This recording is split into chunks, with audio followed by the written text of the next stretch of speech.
ব্যথা, ও প্রচুর ব্যথা পেটে। একটা ভালো ডিজিটাল ডাক্তারকে বলুন তো ওখান থেকে নিয়ে আসতে। ডাক্তার সাহেব আসেন। আমার রোগী কে? আপনি? জি ডাক্তার সাহেব, আসেন। কি হয়েছে আপনার? জি আমার তো পেটে ব্যথা। চোখটাও চুলকাচ্ছে। আপনি কি খেয়েছিলেন?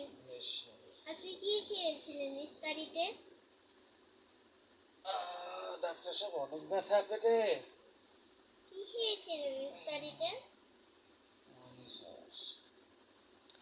কি খেয়েছিলেন ইফতারিতে?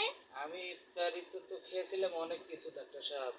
ছোলা বুট, বেগুনি, আলু চপ, ডিম চপ, মাংস চপ, গরু চপ, মাছ চপ সবই খেয়েছি, পোলাও খেয়েছি, বিরিয়ানি খেয়েছি।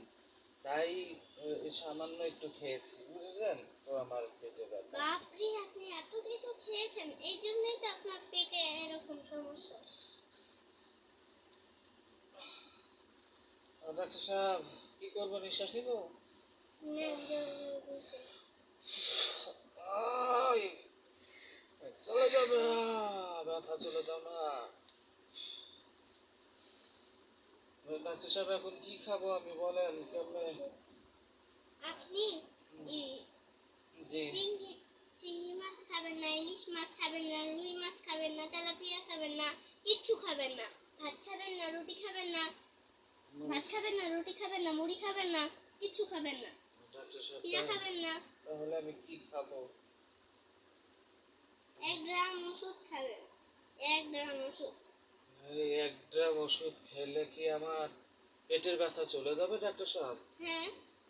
কি বলছেন আপনি আর কি? হ্যাঁ, ইয়ার কি করেন ডাক্তারের কাছে? এই ওষুধ না খাইলে আপনার পেটের ব্যথা ঠিক কেমনে হবে? ডাক্তার সাহেব এই ওষুধ থেকে আর একটু ছোট ওষুধ দেওয়া যায় না? না, যায় না। আচ্ছা আপনি ঠিক, এটা না খাইলে পেট ব্যথা কমবে কিভাবে? জি তা তো অবশ্যই, ঠিক আছে দেখি আমি চেষ্টা করব।